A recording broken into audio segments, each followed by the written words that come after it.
ابھی کل میں نے مولانا طارق جمیل صاحب کا ایک بڑا زبردست کلپ سنا.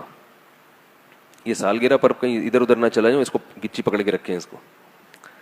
تو وہ بیان میں فرما رہے تھے, بڑی زبردست انہوں نے کارگزاری سنائی. میں کہیں جا رہا تھا تو کسی نے کہیں بیٹھا ہوا تو کسی نے ان کا کلپ لگا دیا.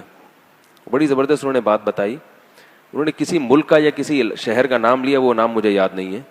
کسی علاقے میں جماعت گئی, تبلیغی جماعت. تو کہتے ہیں کہ اس شہر میں ہمارے کسی جماعت کے ساتھی کو ہارٹ اٹیک ہو گیا, جماعت کے ساتھی. اب اس جس کو ہارٹ اٹیک ہوا ہے اس کو ہاسپٹل میں لے کے جا رہے ہیں, پورے شہر گھما لیا, کوئی ہارٹ کا اسپیشلسٹ ہی نہیں مل رہا. یعنی کوئی ہارٹ اسپیشلسٹ ڈاکٹر مل نہیں رہا.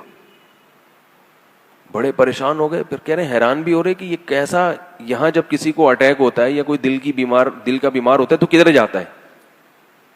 اتنا بڑا شہر ہے, اتنی آبادی ہے, تو ہارٹ کا کوئی اسپیشلسٹ ہی نہیں ہے.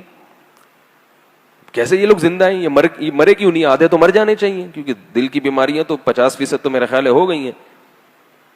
تو کہہ رہے ہیں ہم نے جب وہاں تحقیق کی تو لوگوں نے بتایا یہاں کوئی پورے شہر میں دل کا مریض ہی نہیں ہے.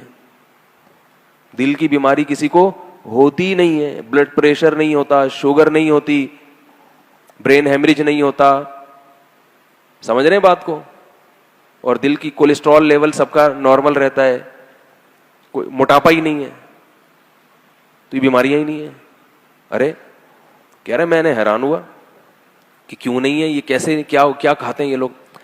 پتا چلا کہ پورے شہر میں کوئی بیکری ہے ہی نہیں. نہیں یار میرا خیال ہے بات, جب بیکری نہیں ہے تو اس کا مطلب نہ کیک ہے, نہ پیسٹری ہے, نہ برگر ہے, نہ بن ہے, نہ ڈبل روٹی ہے, سنگل روٹی جو ہے نا, اور وائٹ آٹا نہیں ہے, چکی کا آٹا کھاتے ہیں. تو جیسے ہی میں نے کل ان کا کلپ سنا نا, میرا دماغ ایک بیکری والے کی طرف چلا گیا. میرا دماغ کہاں چلا گیا؟ بیکری والے. وہ بیکری ہے, چند بھائی سنبھالتے ہیں. ایک بھائی جوانی میں فوت ہو چکے ہیں ہارٹ اٹیک سے, ان کی ذاتی بیکری ہے, جوانی میں مر گئے وہ بیچارے, اللہ تعالیٰ ان کی مغفرت فرمائے. جوان بیوی کو بیوہ کر گئے, چھوٹے چھوٹے بچوں کو یتیم کر. اور دوسرے بھائی کو بھی اٹیک ہو چکا ہے بہت کم عمری میں, لیکن وہ بچ گئے اس لیے کہ انہوں نے کل مجھے سوتے میں سے جگانا تھا. دوپہر آئے, میں سو رہا تھا, ٹھک ٹھک ٹھک دروازہ بجایا, مجھے غصہ ہے, میں باہر نکلا. میں نے کہا کیا یار؟ کہہ رہے یار ضروری کام ہے. یہ وہ بچے ہوئے کی بات بتا رہا ہوں, ٹھیک ہے نا. تو خیر ان سے بے تکلفی بھی ہے, لیکن جو بچے ہیں تو ہارٹ کے مستقل پیشنٹ بن گئے. اور بچے بھی کیسے؟ حج کرنے گئے ہوئے تھے, وہاں اٹیک ہو گیا. تو جب حج میں کسی کو اٹیک ہونا تو وہ خوش قسمت ہوتا ہے, سعودی گورنمنٹ بڑا خاندانی قسم کا اس کو آپریشن اپنے خرچے پہ کرا دیتی ہے. تو کہہ رہے ہیں اللہ کا فضل ہو گیا, یہاں نہیں اٹیک ہوا, وہاں ہو گیا, ورنہ یہاں تو میں مقروض ہو جاتا. تو وہاں حاجیوں کا علاج فری ہوتا ہے, تو وہ اٹیک سرجری ہوئی ان کی, لیکن وہ دل بہرحال ایک دفعہ اٹیک ہو گیا, اب وہ ویسا تو نہیں, اور پھر شوگر بھی ہو گئی. تو میں نے ان سے 3-4 سال پہلے کا یہ واقعہ ہے, تو میں نے ان سے پوچھا تھا کہ آپ تو بالکل ینگ ہو, دیکھنے میں بھی لال سرخ صحت مند, آپ اس وقت مجھے نہیں پتا تھا ان کی بیکری ہے کوئی. تو میں نے کہا کہ آپ کو یہ اتنی کم عمری میں شوگر بھی ہو گئی اور اٹیک بھی ہو گیا, کیوں؟ تو انہوں نے کہا میری بیکری ہے, تو میں سارا دن بیٹھ کے کبھی ایک بسکٹ وہاں سے نکال کے کھا لیا, کبھی ایک کیک وہاں سے اٹھا کے کھا لیا, مدہ ذلہ لا لیا, جو ملا کھا لیا, کبھی ایک پیسٹری چکھ لی. تو چکتے چکتے بھی کافی ہو گیا. جب انہوں نے مجھے یہ بات سنائی تو ان کے باقی بھائی بھی بیکری میں بیٹھتے ہیں. اگلے سال ان کے دوسرے بھائی کو اٹیک ہوا. انہوں نے پہلے بھائی سے شاید عبرت حاصل, بولو نا بھائی, نہیں کی, کہ ایک بھائی کو پیسٹریاں کھا کے یہ سب کچھ ہو چکا ہے, تو اب دوسرے کو تھوڑا خیال کر لینا چاہیے, یا احتیاط کی ہوگی, مگر وہ اتنا پہلے کھا چکے ہوں گے کہ اب وہ اس احتیاط سے بھی فائدہ نہیں ہوا. وہ بیچارے سیڑھیوں سے نیچے اترتے ہوئے اٹیک ہوا, گرے, اور آن دا اسپاٹ ان کی موت واقع ہو گئی. تو مجھے حضرت مولانا طارق جمیل صاحب کی جب میں بات سن رہا تھا تو مجھے وہ بیکری والے کا قصہ یاد آ رہا تھا.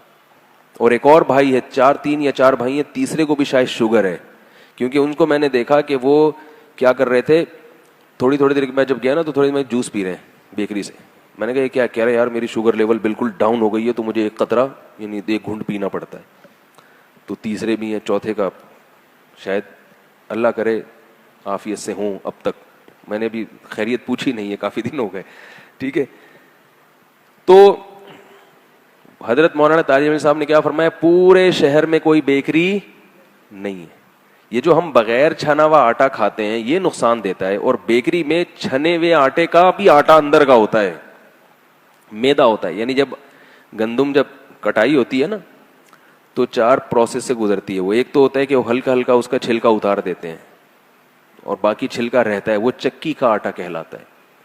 دوسرا یہ ہوتا ہے کہ وہ آٹا چھان کے بالکل اس کا فائبر ختم کر کے وہ سفید آٹا کہلاتا ہے, جو ہوٹلوں میں جس کی روٹی پکتی ہے, نان جس کو کہتے ہیں. اور بیکری میں یہ نہیں ہوتا, بیکری میں اس سے بھی آگے کا پروسیس ہوتا ہے, جو بالکل اندر کا میدا ہے, جو سوائے کولیسٹرول پیدا کرنے کے, چربی پیدا کرنے کے کسی کام کا نہیں. اور پھر اس میں سوڈا ڈال کے اس کو پھلاتے بھی ہیں. نہیں آ رہی بات میرا خیال ہے, سوڈا بھی ڈلتا ہے اس میں, پھر وہ سوڈا آپ کے پیٹ میں جاتا ہے, وہ سوڈا بھی.